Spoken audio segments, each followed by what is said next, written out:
పుట్టింటికి. చిన్న గొడవకి ఇంటికి వెళ్ళాలా?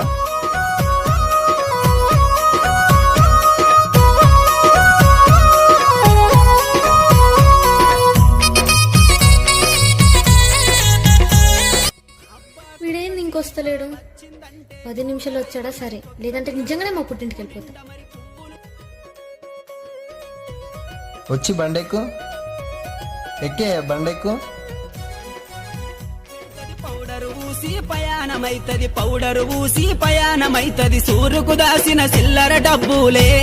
నా ముద్దుల పెళ్ళమ చెప్పకుండానే ఎత్తుకపోతీవే. నా గయ్యడి పెళ్ళమా వద్దంటే వినవే ఓయమ్మా. నా ముద్దుల పెళ్ళమా మంకుబడితే మానవే ఓయమ్మా. నా గయ్యడి పెళ్ళమా